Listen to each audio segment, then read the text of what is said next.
Hi, Timberwolves fans. This is Sarah Pavlacek here with head men's soccer coach Doug Carter.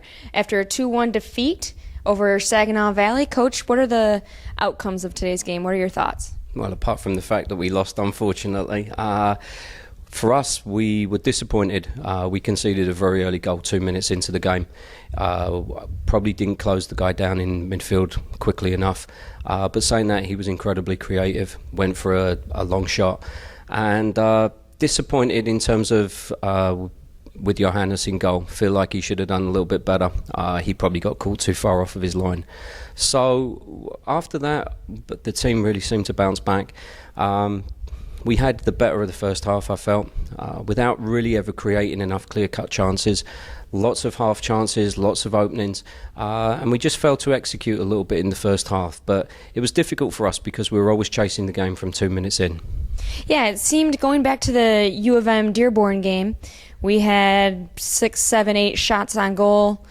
Dearborn scored on their first shot going into this game. Again, early shot, early goal. Talk about the feeling.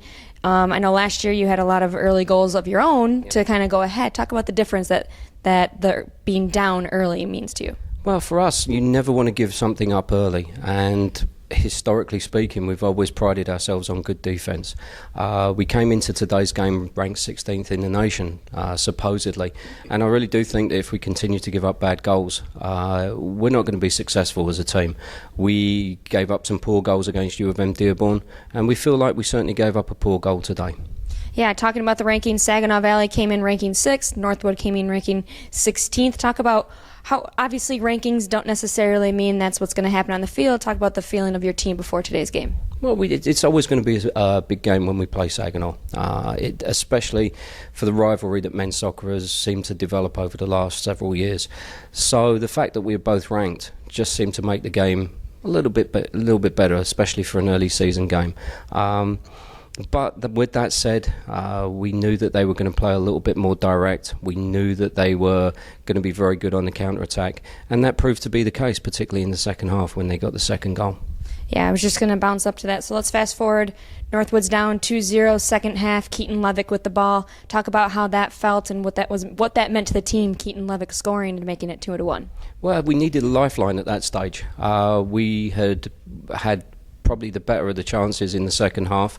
Territorially, we'd managed to force Saginaw back a lot in that second half. So getting hit on the counter-attack, whilst it was disappointing, perhaps with the way we were trying to attack and get the equaliser, was to be expected. With Keaton is such a creative player that he can do things like that and he can pull out great goals. He's come inside, I think, the fullback and drifted across the top of the 18 and just hit a marvellous shot into the roof of the net. And that then made for an exciting finish because it definitely gave us something to try and hold on to and something to build to see if we could then take this into overtime. Yeah, I mean, going into the end of the game, you had everybody up, couple corner kicks, couple throw-ins. Even Johannes is out of his net, coming up, trying to, like you said, get the equalizer. What are you going to look for, maybe to do differently in games moving forward in case you're in that situation again? Well, I think for us, one of the things we wanted to do was we want to make sure that when we win the first ball in the box, we want to make sure we win the second. Joey Sensoni had a great shot towards the end that the Saginaw goalkeeper pulled off a fantastic save. So we really want to make sure that we're winning first and second ball inside the box. We have to do a better job of putting the ball in the back of the net. Even with our defensive frailties at any point today, if we finish some of the chances we've got, we might have got something out of the game. But unfortunately we didn't, and we have to give full credit to Saginaw. Yeah, and I'll tell you right now, if a game is scored on how many chances you have and how many great chances you had, you definitely would have won that game today. Yeah, but it doesn't work like that, and we know that Saginaw were a very good team. They punished us in certain ways. They punished our frailties, and I'll turn around and say, hey, the better team won today.